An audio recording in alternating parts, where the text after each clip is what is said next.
राजस्थान के एक छोटे से गांव खेतपुरा में रहने वाला अर्जुन बचपन से ही एक होनहार छात्र था। उसके पिता हरिराम किसान थे, जो साल दर साल सूखे और कर्ज की मार झेलते हुए भी अपने बेटे को पढ़ाने में कोई कसर नहीं छोड़ते। अर्जुन की मां, गीता देवी, हर रोज भगवान से यही प्रार्थना करती कि उसका बेटा एक दिन बड़ा अफसर बने और इस गरीबी से छुटकारा दिलाए। अर्जुन ने 12वीं तक की पढ़ाई गांव के स्कूल से पूरी की और फिर जयपुर जाकर ग्रेजुएशन किया।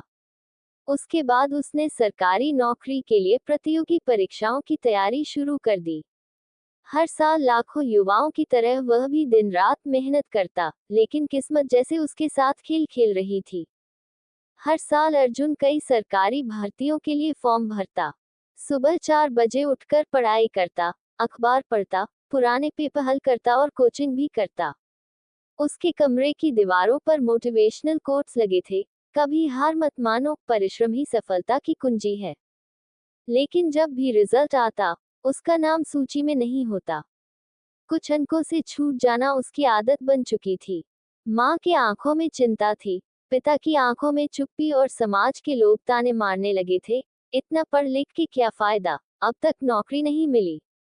एक बार गांव में शादी में गया तो किसी ने कहा, अर्जुन, अब तो शादी की उम्र हो गई, कुछ काम धंधा भी करते हो या बस किताबें ही रखते हो।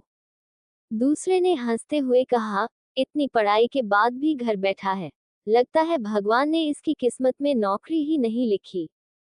अर्जुन मुस्कुराता, लेकिन भीतर से टूटता जा रहा था। हरिराम चुपचाप खेतों में ज्यादा मेहनत करने लगे। अब उनके हाथ कांपने लगे थे, लेकिन वो अपने बेटे को कुछ नहीं कहते। एक दिन अर्जुन ने अकेले में अपनी डायरी में लिखा, क्या मेरी मेहनत बेकार जा रही है? क्या मैं अपने माँ बाप का सपना नहीं पूरा कर पाऊंगा? क्या मैं खुद को साबित नहीं कर सकता? वो डिप्रेशन में चला गया, खाना कम कर दिया, बात करना छोड़ दिया और धीरे धीरे लोगों से मिलने से कतराने लगा। उसके दोस्तों में से कई को प्राइवेट नौकरी मिल गई थी, कोई विदेश चला गया, लेकिन अर्जुन अब भी वही था, अपने कमरे में बंद। एक दिन उसके कॉलेज का दोस्त राहुल उससे मिलने आया। राहुल ने कहा, अर्जुन, ये सरकारी नौकरी ही सब कुछ नहीं होती। तेरे पास ज्ञान है, आत्मबल है और सबसे बड़ी बात जज्बा है। तू चाहे तो अपना कुछ शुरू कर सकता है। अर्जुन ने पहले टालने की कोशिश की, लेकिन राहुल ने हार नहीं मानी। उसने अर्जुन को डिजिटल मार्केटिंग और ऑनलाइन ट्यूटर बनने के विकल्प दिखाए। अर्जुन ने थोड़ी हिचकिचाहट के बाद एक ऑनलाइन फ्री कोर्स करना शुरू किया। कुछ ही महीनों में वह कंप्यूटर और इंटरनेट का अच्छा जानकार बन गया। अर्जुन ने पहले बच्चों को ऑनलाइन ट्यूशन देना शुरू किया, फिर एक यूट्यूब चैनल बनाया, गांव से ज्ञान तक, जिसमें वह हिंदी में प्रतियोगी परीक्षाओं की तैयारी करवा रहा था। उसकी सरल भाषा और ईमानदारी ने कुछ ही महीनों में हजारों सब्सक्राइबर दिला दिए।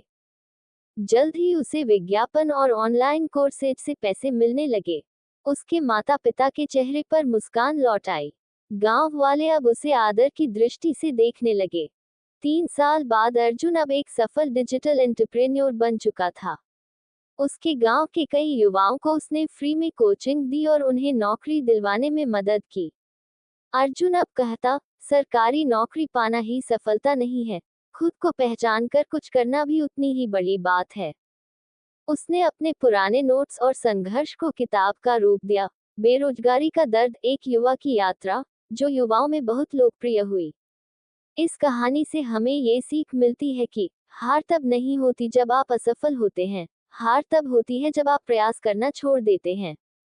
बेरोजगारी एक स्थिति है, लेकिन संघर्ष से निकलकर आत्मनिर्भरता की ओर बढ़ना ही असली विजय है।